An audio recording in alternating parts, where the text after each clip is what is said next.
What's up? My name is Jeff. This is just a couple of random things, not necessarily in any particular order. I just didn't know where to start, so here we go.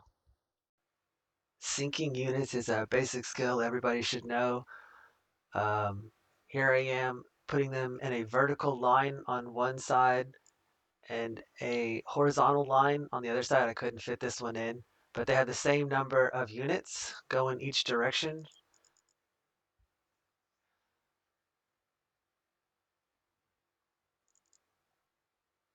Here they come in together. On the other side, where they were lined up like this, they walk in single file. Let's watch what happens. Same number of units. So I lose one Marine when they are lined up vertical. And in fact, here comes the second wave. I kill the entire second wave with only one wave of the other one, and I still have 4 units left.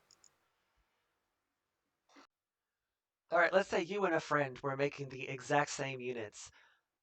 You don't want to keep resetting all your units to sync them every time you make a new unit because then your friend's going to have hell doing the same thing.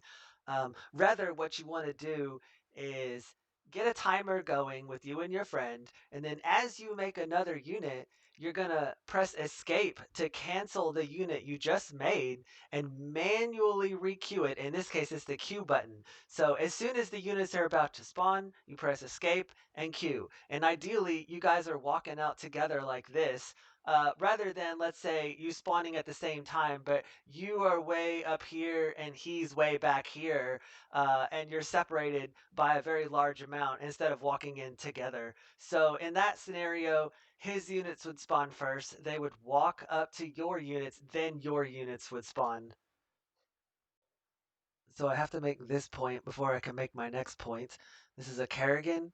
They have a deep tunnel ability, which means I can, outside of nuke range, burrow and then hop into your base undetected a couple of times. Here I am popping up next to your Nexus and getting an attack on it, bypassing everything.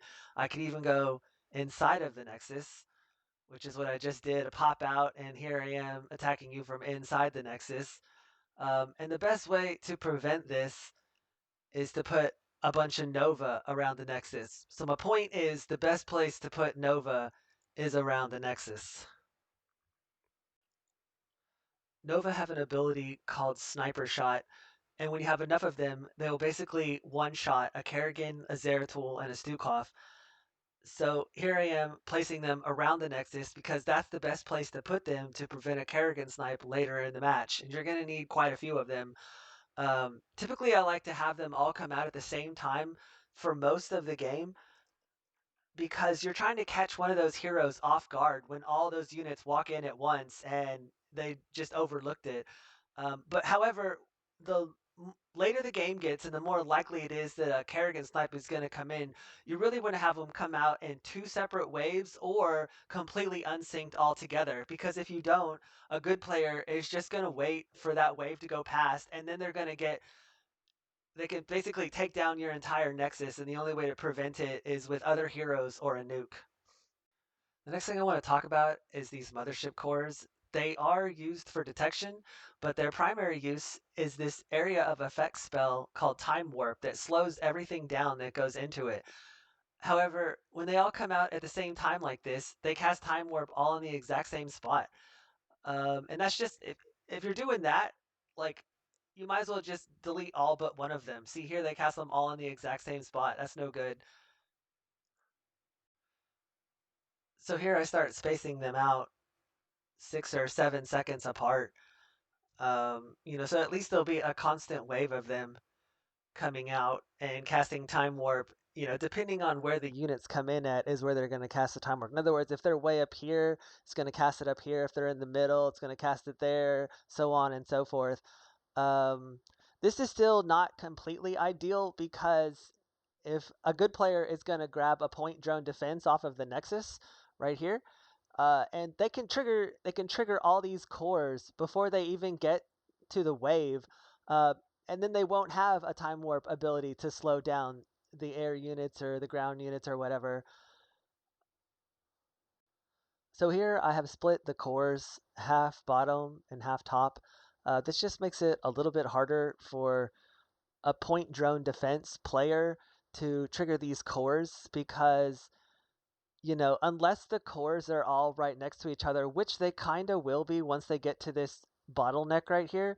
But other than this bottleneck, they can only trigger one side at a time.